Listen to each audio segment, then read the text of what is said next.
नमस्कार। नेपाल टेलिभिजन हेरेर बसिरहनुभएका सम्पूर्ण आदरणीय दर्शक महानुभावहरूमा काठमाडौँ महानगरपालिकाको दैनिक टेलिभिजन कार्यक्रम हाम्रो काठमाडौँको आजको अङ्कमा यहाँहरूलाई स्वागत छ। दर्शकबिन, कार्यक्रममा हामी काठमाडौँ महानगरपालिका क्षेत्रभित्र भए गरेका विभिन्न विकास निर्माण एवं जनचासोका विषयहरू प्रस्तुत गर्ने गर्दछौँ। आजको कार्यक्रमको सुरुवातमा भने हामी काठमाडौँ महानगरपालिकाका प्रमुख विद्या सुन्दर साक्यले काठमाडौँ महानगरपालिका वडा नम्बर 18 किलागल छेउमा रहेको दिप्याख द्याछेको मूल ढोका पूजा गर्नुभएको छ। यो प्रसङ्ग आजको कार्यक्रमको सुरुवातमा राख्नेछौँ। काठमाडौँ महानगरपालिका वडा नम्बर 18 किलागल बिज्यापुननी स्थित निर्माणाधीन दिप्याख द्याछे अर्थात् देवी नाच देवघरको मूल ढोकाको पूजा गरिएको छ। महानगरपालिकाका प्रमुख विद्यासुन्दर साक्यले देवघरको मूल ढोका शुभसाहित पारेर पूजा गर्नुभएको हो। पूजा कार्यक्रम पश्चात काठमाडौँ महानगरपालिकाका प्रमुख साक्यले महानगर सम्पदा संरक्षणमा निरन्तर लागिरहेको बताउनुभयो।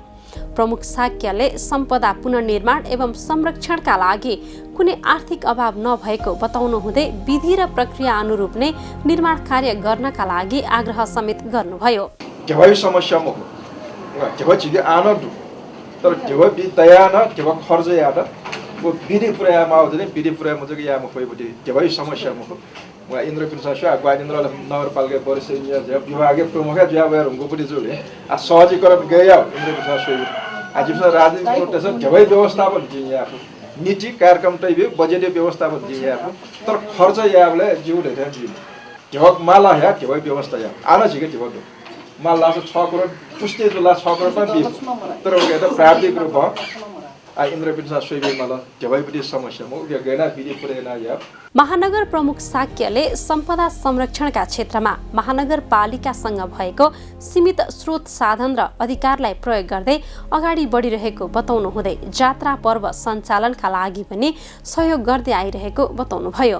क्या जीवना परिचा लिमिटेसन तो बाटो चाहज यान को नागा जी मफे कारण ना को विधि पुर्याएन याले महानगरपालिका ग्वालियर फेरि भवन रेगुलर नियम रूपमा ग्वालियर अनापनाको जात्रा चलाए आफ्नो महानगरपालिका सोचाले पचास लाख ग्वालियर चुनावहरू गएर निरन्तरता योजना यन्त्र आफूले त बढेन यानो आवश्यकता अनुसार समय अनुसार खर्च बढेन ज्याउनेहरूले महानगरपालिका जात्रामा नियमित रूपमा चलाएर भवनजको चलाइदिनु उयो जात्रा चलाएर महानगरपालिका आना ग्वालियर चुनु करेन फेरि नियमित रूपमा समय परिस्थिति अनुसार बढे यहाँ ग्वालियर चाहिँ खुलेर राख्या त याकन सुधार लाग्छ इले पचामरका देवघरको मूल ढोका पूजा कार्यक्रममा काठमाडौँ महानगरपालिका वडा नम्बर 18 का अध्यक्ष नुचेकाजी महर्जनले सम्पदा संरक्षण निरन्तर रहने बताउनु हुँदै भएको स्रोतलाई सही सदुपयोग गर्नुपर्ने धारणा राख्नुभयो। तो ज्याना उन्यो चले गएना जो निरन्तरता कने दे जीवी नेतृत्व मरुसा तबिन दे वो नेतृत्व यान्तो निरन्तर बजेते वो दयान्तु चुनी खातला जिमसा कुदा या आनन्द थ्वे नेतृत्व वेमा अझ थोस्याना बाल सम्पदा प्रेमी ते उपदि चाहिँ नेतृत्व वेमा गाते जिमसन जाया तर त्यसले थोया नेतृत्व वसा मोसा न दे जिमसा यामा उपदि गले सिकिबिन्द निरन्तरता दे थगे दे अन्यथा जुइर गाते धन्न मखासे जाइन जना दिसन गाते ख तसे दिप्याख्याका कजी नाति काजी महर्जनले सार्वजनिक महत्त्व रहेको सो भवन सरकारवालाहरूसँगको छलफल अनुसार नै नेपाल सरकारले तोकेको भवन आचार संहिता अनुरूप निर्माण गरिएको बताउनुभयो। भवन देखे सारकै भवन ढेउ चाहिँ राष्ट्रिय भवन संहिता अनुरूप जीमा ढेउ मान्यता वो अनुसार चाहिँ नेपाल सरकारमा जारी छ राष्ट्रिय भवन संहिता अनुरूप आवश्यक डिजाइन ड्राइङ किया चाहिँ तुझ्या सुरु का एजुगली याना नेपालले उइको भवन चाहिँ फिट चाहिँ छटी मजी लिनुको उयो छिउ चाहिँ एकदम आसन धोकन छौ नमुना न ख थियो किसिम ज्या याले थियो सार्वजनिक महत्त्व ज्या यको चाहिँ भेटघाट जीवती ज्या यको जंगत जीवती ज्या याले चाहिँ अयु छिउ डिजाइन विशेष पहल चाहिँ विशेष किसिम अथवा कन्सिडर न छिसा यामा के अवस्था देवी नाचमा 7 जना देवगण हुने भएकोले सो भवन पनि 7 तले बनाइएको बताइएको छ। भवन निर्माणका लागि 6 करोड रुपैयाँ लागत अनुमान गरिएको छ भने महानगरपालिकाले 2 करोड रुपैयाँ छुट्याएको थियो, जसमध्ये 1 करोड 28 लाख भुक्तानी भइसकेको छ। देवघरको मूल ढोका पूजामा महानगरकी उपप्रमुख हरिप्रभा खड्गी श्रेष्ठ, वडा नम्बर 18 का निर्वाचित जनप्रतिनिधिहरू लगायत सरकारवालाहरूको समेत उपस्थिति रहेको थियो।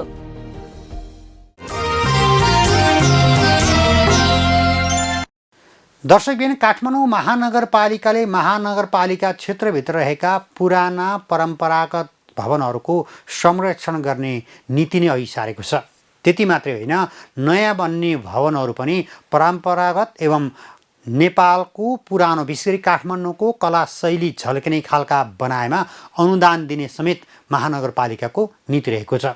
सोही क्रममा काठमाडौँ महानगरपालिकाको पर्यटन तथा सम्पदा विभागले काठमाडौँ महानगरपालिका क्षेत्रभित्र रहेका त्यस्ता घरहरू के कस्ता अवस्थामा छन् अनुगमन गर्न सुरुवात गरेको प्रसङ्ग अबको पालोमा। स्थानीय तथा अन्तर्राष्ट्रिय स्तरको सम्पदा संरक्षणमा सक्रिय रहेको काठमाडौँ महानगरपालिकाले सम्पदा योग्य यस्ता निजी स्वामित्वका घरहरूको संरक्षणमा तीव्रता दिन थालेको छ। महानगरपालिका कार्यालयले ऐतिहासिक, सांस्कृतिक तथा पुरातात्विक महत्त्वका निजी घरहरूको पुनर्निर्माण तथा कतिपय अवस्थामा नवनिर्माण गर्ने गरी सम्पदा संरक्षण कार्यको सुरुवात गरेको हो। महानगरपालिका कार्यालयले चालु आर्थिक वर्ष 2078-79 को नीति तथा कार्यक्रममा सम्पदा मैत्री भवन निर्माण मापदण्ड अनुसार मौलिक स्वरूपमा निर्माण हुने भवनहरूलाई सहुलियत दिने नीति लिएको छ। सोही नीति तथा भवन निर्माण मापदण्डको आधारमा रही महानगर क्षेत्रभित्रका यस्ता प्राचीन घरहरूको पहिचान गर्न साथै अवस्था बुझ्न स्थलगत अवलोकनको सुरुवात गरेको छ। सम्पदा संरक्षणका लागि निजी घरहरूको समेत योगदान रहेको हुँदा महानगरले नीतिगत रूपमै यस किसिमको कार्य अघि बढाएको महानगरको सम्पदा तथा पर्यटन विभागकी उपनिर्देशक सिर्जु प्रधान बताउनुहुन्छ। महानगरपालिकाले विगत केही वर्षदेखि नै काठमाडौँ महानगरपालिका क्षेत्रभित्रको परम्परागत शैलीका घरहरू जुन चाहिँ ऐतिहासिक, पुरातात्विक, सांस्कृतिक र ऐतिहासिक महत्त्वका जुन घरहरू छन् त्यो व्यक्तिगत एकदम निजी घरहरू, निजी स्वामित्वको घरहरूलाई संरक्षण गर्ने क्रममा रहेको त्यो उद्देश्य भए तापनि यो भूकम्प पश्चात जुन 72 सालको भूकम्प पश्चात चाहिँ यी यस्ता घरहरू अझ थुप्रै नष्ट हुन गइरहेको र यसैलाई संरक्षण गर्नको लागि विभिन्न किसिमको नीति नियमहरू बनाउँदै पनि अब आइन्दा चाहिँ यसलाई कुनै चाहिँ सहुलियत दिएर, चाहे त्यो चाहिँ आर्थिक रूपमा सहुलियत दिएर होस् अथवा चाहिँ नैतिक रूपमा उहाँहरूलाई चाहिँ दिनुपर्ने चाहिँ सहयोग होस्, ती कुराहरू दिएर घर धनीहरूलाई नै एक किसिमले चाहिँ भनौँ न घर धनीहरूलाई चाहिँ मोटिभेट गरेर उहाँहरूलाई चाहिँ घर जगेर्ना गर्नको लागि 4 किसिमले जगेर्ना गर्नको लागि। सो क्रममा केही दिन अघि महानगरको सम्पदा तथा पर्यटन विभाग मार्फत सम्पदा विशेषज्ञ सहितको समूहले असन, न्युरोड लगायतका क्षेत्रमा रहेको मल्लकालीन, लिच्छवीकालीन तथा राणाकालीन लगायतका पुरानो निजी घरहरूको अवलोकन गरेको छ। अब सहरी एरियामा मान्छेलाई ठाउँ हुँदैन, 3 तल्लामा बनाऊ भने त कसैले पनि मान्दैन। भने मतलब पुरानो किसिमले नबनाऊ, सिमेन्ट कङ्क्रिट बनाऊ भनेको भयो। पुरानो किसिमले बनाउँदाखेरि जस्तो 3 तल्ला मात्रै, हामी कहाँ पुरानो घरहरू 3 तल्ला मात्रै छ त, 3 तल्लाभन्दा बढी घरहरू पनि त छन्। त्यो बेला चाहिँ बनाउन मिल्ने, अहिले नयाँ मापदण्ड मोडर्न चाहिँ टेक्नोलोजी आएपछि चाहिँ झन् त्यसलाई अपग्रेड नगरिकन त्यो कङ्क्रिटमै बनाऊ भने जस्तो भयो नि त होइन। अब यही बिल्डिङ पनि हेर्नु न, अब यो बिल्डिङ कति 5 तल्ला 6 तल्ला भयो, 6 तल्ला भयो है। अब यो त सिमेन्ट कङ्क्रिट होइन नि त होइन। त्यसकारण त्यो एङ्गलबाट सोच्ने हो भने त अहिले हामीले चाहिँ भनौँ न नगरपालिकाले चाहिँ पुरानो जस्तो छ एज इट इज राख्ने होइन। अब यो बिल्डिङमा चेन्ज गरेन भने त एज इट इज बस्ने भयो, अथवा यही बिल्डिङलाई मोडर्न इन्जिनियरिङ वेमा लग्यो भने त यो बिल्डिङ त सेफ छैन, अनसेफ छ भत्काउ भन्छ होइन। त्यसकारण हामी कसरी जाने त? स्थलगत अवलोकनको पहिलो चरणमा महानगरको नेतृत्वमा प्राविधिक सहितको समूह व्यक्तिको घरमा गई घर धनीसँग अन्तर्क्रियाका कार्यक्रम भइरहेको छ। यस क्रममा घरको अवलोकन गर्ने र घरको अवस्था पहिचान गरी यसको पुनर्निर्माण वा नवनिर्माण के गर्ने भन्ने सन्दर्भमा विशेषज्ञको सल्लाहमा घर धनीबाट निर्णय लिइने प्रधानको भनाइ छ। दोस्रोमा गएर उहाँहरूकै घरमा गएर यो गर्न सकिने यस्तो खालको छ भनेर त्यो पनि देखायो। हामीले चाहिँ प्राविधिक रूपमा पनि सरसल्लाह दिने, हाम्रो महानगरपालिकामा मात्र नभएर विज्ञहरूलाई नै बोलाएर 2-3टा घर देखायौँ र ती घर धनीहरूलाई चाहिँ बुझाउने त्यो कामहरू गऱ्यौँ।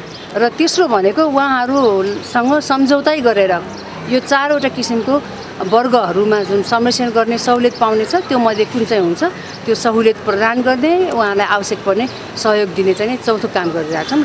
महानगरपालिकाले काठमाडौँ महानगरपालिका सम्पदा भवन संरक्षण एवं निर्माण मापदण्ड तथा सहुलियत कार्यविधि 2078 अनुसार सम्पदा मैत्री भवनलाई 4 भागमा विभाजन गरेको छ।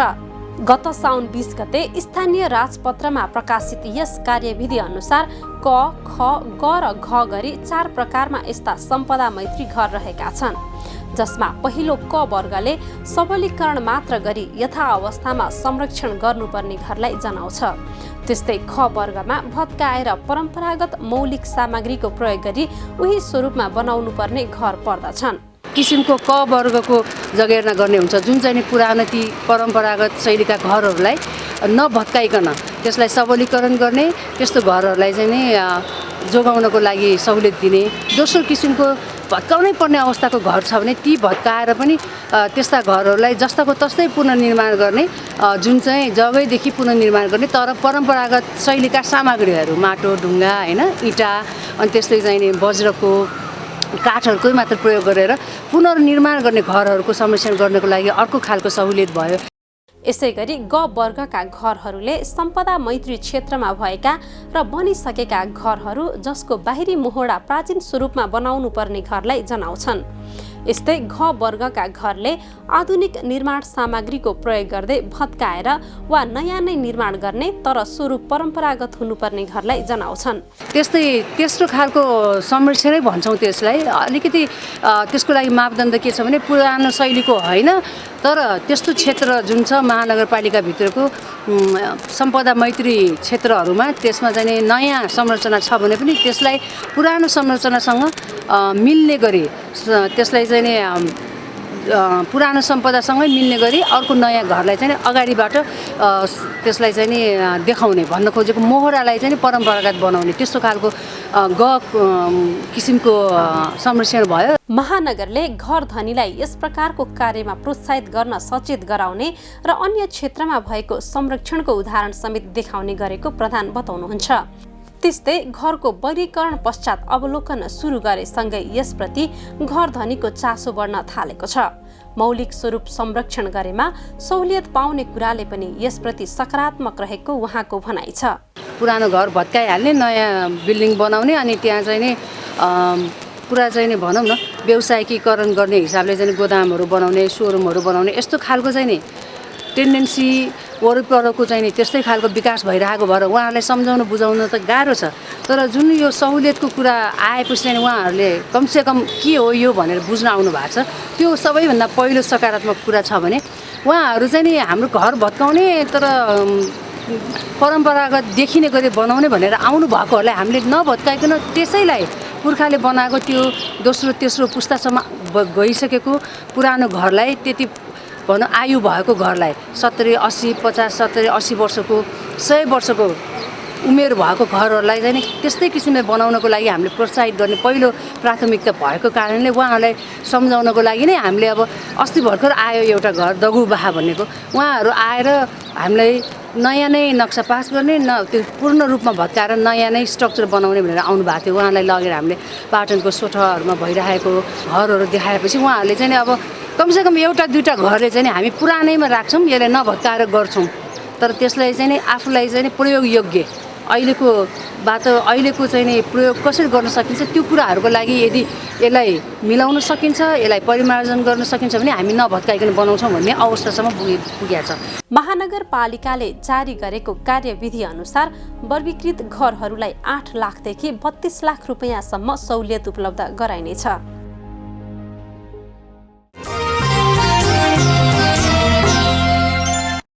दर्शकबिन यिनै प्रस्तुतिसँगै आजको कार्यक्रमको निर्धारित समय सकिएको छ। भोलि पनि नयाँ विषय र प्रसङ्ग लिएर आउने नै छौँ। तबसम्मका लागि सम्पूर्ण टिमसहित म वैकुण्ठ भण्डारी बिदा चाहन्छु। काठमाडौँ महानगरपालिकाको गतिविधि समेटेर तयार पारेको कार्यक्रम हाम्रो काठमाडौँ मात्र नेपाल टेलिभिजनमा हरेक दिन साँझ 6:25 बजे र पुनः प्रसारण बिहान 10 बजे हेर्न नबिर्सनुहोला। नमस्कार।